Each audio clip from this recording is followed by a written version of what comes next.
Uh, my name is Steve Olson. I am a senior research fellow at the Hinrich Foundation, a nonprofit organization dedicated to advancing sustainable global trade. So I know you are one of the panelists for today's globalization session. What are some of the personal key takeaways from the session and the discussion with other panelists? Well, I suppose my key takeaway is very short and sweet. The issues are complex and the challenges are high. From a philosophical point of view, I think we've all got the same desires, the same ultimate objectives. That is to ensure that free trade and global trade creates desirable economic, social, and environmental outcomes. How exactly we want to ensure that gets a little bit more complicated. How we can ask businesses to comply with some of the new requirements in ways that aren't overly burdensome is a very high challenge. So I think from a philosophical point of view, we're all addressing the issues from the same point of view, but how exactly we get there becomes a much more complicated question. Great. So I know like we actually have a very rich conversation during today's session.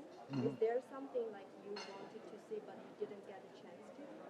Well, I had a chance to at least allude to this, but I think I'll take this opportunity to amplify it a little bit further.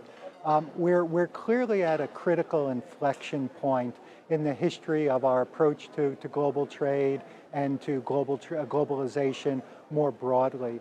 We previously had an almost dogmatic belief in the idealized world of free trade in which governments simply needed to tear down trade barriers and then a whole host of economic, social, and environmental benefits would accrue organically.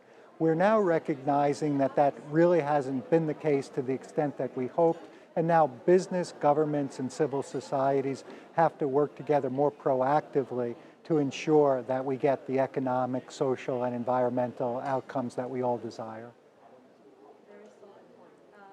So the third one is there a message you would like to share with either the business sector or the policymakers in the region? For policymakers, here's what I'd say.